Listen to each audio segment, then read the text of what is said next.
Hi everyone, my name is Maura Wolford. I am a junior here at Lord's University, and I will be talking to you about a young lady named Malala Yousafzai. Before I begin, I would like to read a quote to you by her when she won the 2014 Nobel Peace Prize, and she said this during her speech. It follows, I tell my story not because it is unique, but because it is not. It is the story of many girls. I think this is a very wonderful quote because it truly describes Malala and her goals and what she's done with her advocacy in women's and children's rights. If you don't know who she is a very, very big advocate in women and children's education rights. She's also known as the girl who was shot in the head by the Taliban, but survived.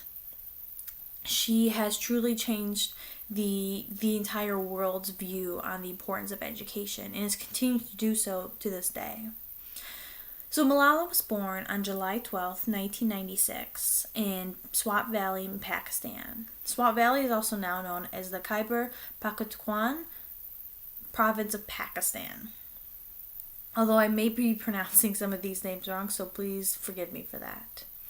So the day a girl is born, it is a very, very bleak and sad day. When that happens, a girl is born within her home and it's just hidden away. With behind closed doors, the windows are shut, and there's no celebration whatsoever. When a male is born, it's quite the opposite. There are men will run into the streets and shoot rifle shots into the air, and family from all over will come and celebrate in the birth of a male because men were considered much, much, much more important in the Pakistan world rather than our world here in America, where it is considered, everyone is considered equal. So what's interesting though is that when Malala was first born, it had already started off to be very, very different. Her father's cousin ended up coming over just a couple of days after Malala's birth, and he ended up bringing the family tree to talk about it, to discuss it. And when he did, Z did something very, very different, and it was not usual whatsoever. He had taken the family tree and drew a line from his name, and underneath that line he wrote Malala's name. And from that day, he knew that Malala was going to be someone extremely important and was going to do something with her life. Which was very different considering that most women were concealed behind closed doors and were only there to raise the children and be there for the men and take care of the men. But Malala's story does not start with the day she is born. Instead, it starts with when her father is young. When Z was born, from the time he was growing up, he knew that he was very, very different from his sisters. He grew up with about 4 sisters, and instantly he knew how much more important he was considered compared to them. He was able to go to school and finish school while they were not. When he wanted to have tea, he could have cream with his tea, while his sisters could not. When they had chicken or eggs, the men would have that, but the women would have simple things, including like bread and toast and whatnot. When Z was about 8, he watched a general named Zia-ul Haq take power and he actually arrested the Prime Minister Zulfikar Ali Bhutto. Zia was a very controversial general, but whoever held the power or had the power to take over would. And there was constant changing in the government anyway. So when he took over, he tried the previous minister for treason and hung him from a jail scaffold. Under Zia's rule, the life of a woman became much, much, much more difficult. Under Zia's rule, women's rights became smaller and smaller, and their importance became even smaller. For an example, a woman's evidence in court count was about half of a man's. While under Zia's rule, the prisons were filling up with young women who were raped and became pregnant and were disowned from their family and were tried and charged with adultery. The only way a woman convict a man and not be sent to jail for rape and becoming pregnant for it, and due to it, was if they had 4 male witnesses to testify on her behalf. If she did not have that, then she would basically be screwed. I mean, a woman was not even allowed to open up a bank account without a male's presence. I mean, there was no such thing as equality in Pakistan at that time. Under Zia's rule, he ended up trying to make Afghanistan a rallying point for Muslims from Sudan all the way to Tajikistan, who felt their Islamic country were under attack. They received exuberant amounts of money from the Arab world, specifically from Saudi Arabia, who happened to match everything the United States sent to Zia. Even the Saudi millionaire turned terrorist that we all know as Osama bin Laden had dedicated and donated his life and his money towards this cause. Some boys, even from Z's district, went off to fight for Afghanistan. Supposedly, a Malala, which is a word that describes or addresses a Muslim as a religious scholar, almost something as someone in the Christian faith who would describe a preacher. He came to the village and asked for young men to help fight against the Russians in the name of Islam. What they did not realize is that the Malala organization would transform into what is now known as the SWAT Taliban. And that truly at the time was when the Taliban started to grow and become a true and real and dangerous organization. The Taliban had talked about jihad as if it was the most glorious thing in existence. It had enticed them with their 72 virgins, and with the anger building up towards outsiders like the United States CIA, they all joined because they were all upset, and then they were continuously brainwashed into seeing that the Taliban and jihad was the most important thing there was on this planet. While Z was a peace-loving scholar himself and did not believe in fighting, he even found himself trying to figure out if he wanted to join the Taliban, because although he was very peace-loving and whatnot, he was very angry, which is what 95% of the citizens in this country felt. So it was amazing how great of a talker and how great their speeches and persuasiveness were towards these young men. Just before Malala was born and really into the beginning of her life, the Taliban was led by a mullah, which is another term for a Maulana, but it's used in more of a derogatory way. The Taliban was led and taken over by the country. They burned down continuously girls' schools. They forced and encouraged men to grow beards. They required women to wear burqas, although it doesn't state anywhere in the Muslim faith that it is required to wear a burqa or required to wear anything. You just do what you feel is best or what you feel is right and how you feel that you need to lead your religion. It got to the point where the Taliban even banned women from laughing in public or wearing white shoes. Little things like this is taking small rights away from women. This was an exuberantly difficult time to be a woman. You had no rights. You could not do anything without a man's presence. You were not even allowed to go outside your home without the presence of a man, an adult man at that. But on the day of 9/11, a lot of things changed. And not only just for us here in the United States, which everyone knows who 9/11 is. It changed there because that was the epitome, the epic center of the cause of 9/11. When it had happened, it was the only topic that the Swamp Valley would talk about. Osama bin Laden, the leader, he became the leader of the terrorist group, Al-Qaeda, he only lived a short distance from Malala and her family in Kandahar. But they had no idea that this was going on. After 9/11 happened, some of the religious people in Swat saw this leader, Osama, as a hero, buying posters and saying that it was revenge on the Americans for what they were doing to everyone else in the world. They truly thought that we were the worst people, that we were the cause of all the problems in the world, and that we were not fighting for what we thought was freedom. Yet, what was interesting is that as these young men were fighting and killing and murdering and whatnot, they ignored the fact that in the Holy Quran, it specifically states that it is wrong to kill. So you have to remember that these people are very devout in their religion, and yet the Taliban is able to convince them that although the Quran says that it's a sin to kill, that these men still felt that it was right and that they were still going to be able to go to heaven to these 72 virgins and whatnot. So it's interesting, and I think that really shows how well of a speaker these people were.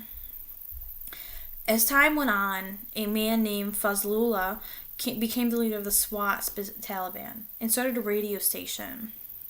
People didn't really have TVs at this time, and they really only had radios, and even then it was only a few of them.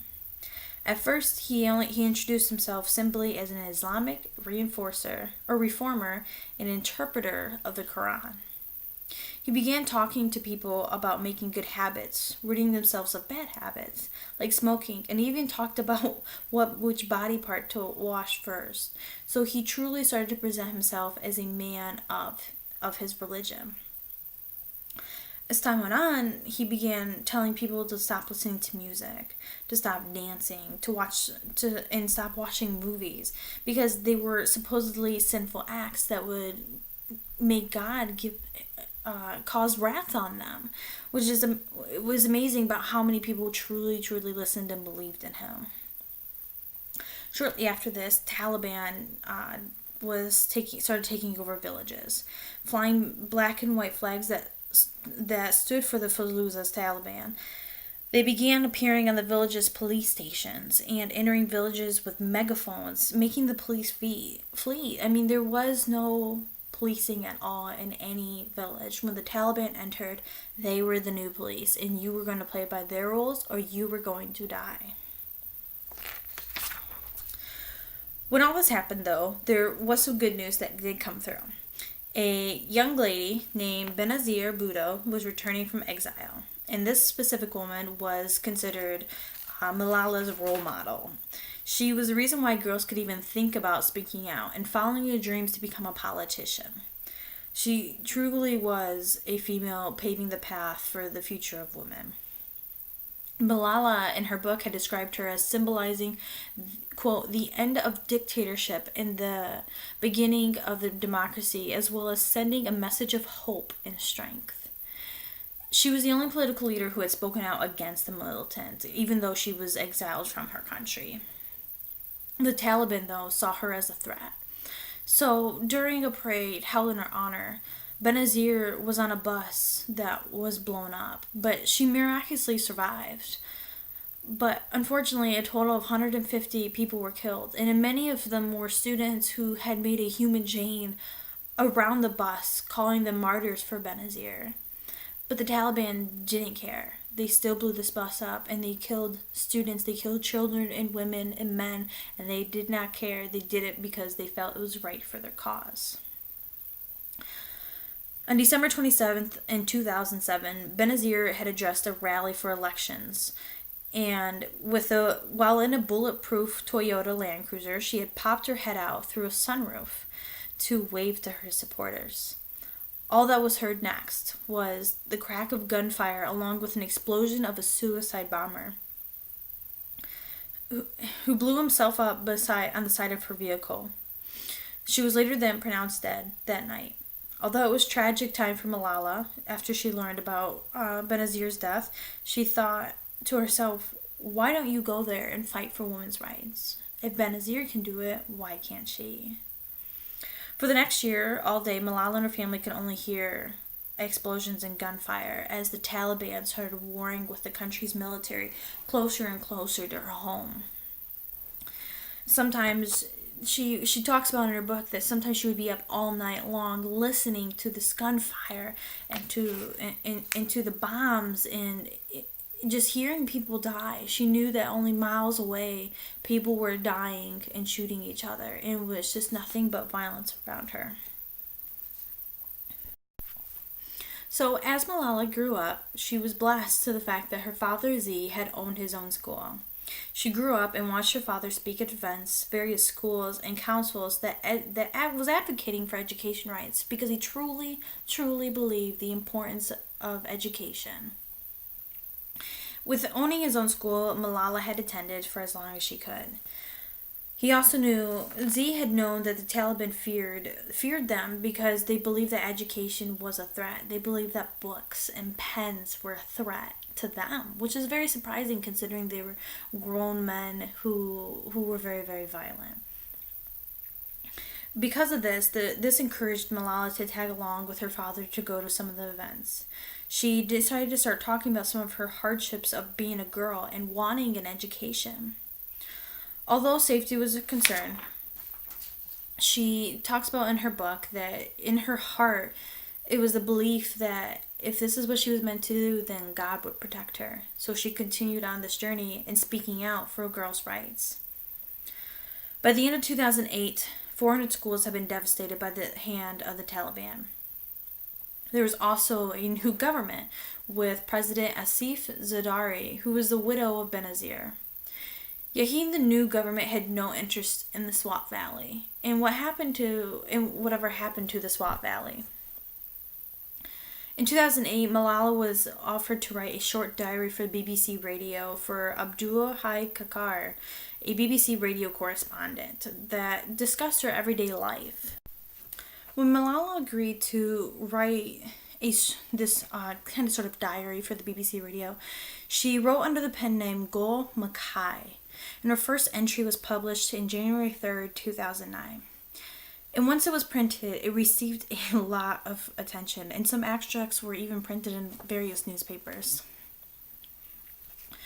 Unfortunately, on May 5th, Malala and her family became IDPs, or internally displaced persons, due to the war in Mingora between the Pakistan Army and the Taliban.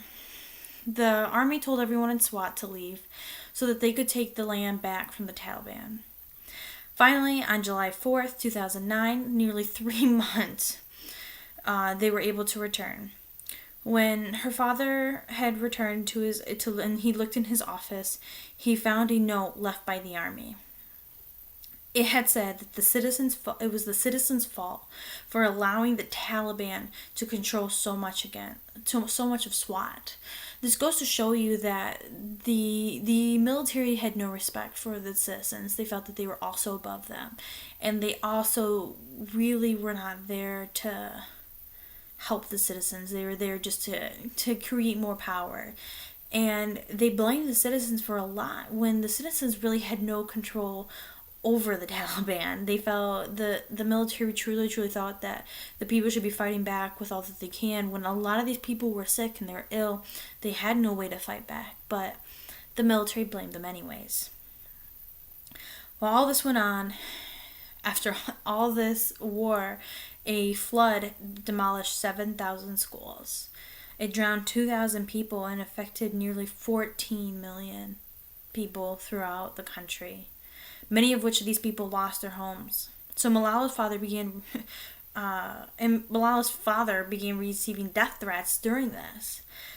These death threats came regularly through the mail, through word of mouth, and it frightened him enough that he ended up stopped living at home basically, because he would not risk his family's safety for his actions toward activism. In October 2011, Malala found out she was one of 5 kids nominated for the International Peace Prize of Kids' Rights, which is a children's advocacy group from Amsterdam. Her name was mentioned by Archbishop Desmond Tutu from South Africa. Although she didn't win, she was very proud that she was even nominated and considered, even though she had no organization underneath her, like the other 4 kids that were nominated as well. In 2013, she was later nominated for the Pakistan's first ever national prize on December 20th, 2011. In January 2012, the Sindh government announced that they were going to rename a girls' secondary school in Malala's honor. She calls her and her father preachers of education. On October 9th, 2012, Malala rode the bus home like normal. She chatted with her friends and joked with the bus driver as she did every single day. Then all of a sudden, two men stepped out into the road and made the bus halt. They climbed on and demanded, "Who is Malala?" Nobody said a word, but these were kids, so they ended up looking at Malala, and that gave her away. The last thing she remembers that she talks about in her book before being shot was thinking what she needed to do for the next day. What ended up happening is that Malala was shot in the left side of her head, and the bullet traveled down her neck. Two of her friends were also injured.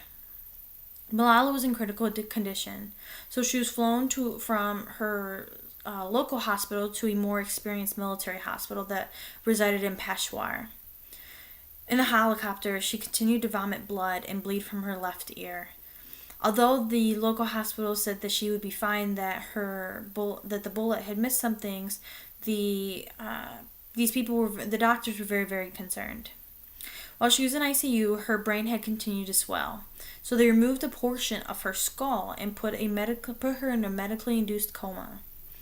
During this time, two British doctors from Birmingham came to visit upon orders from General Kayani to evaluate Malala.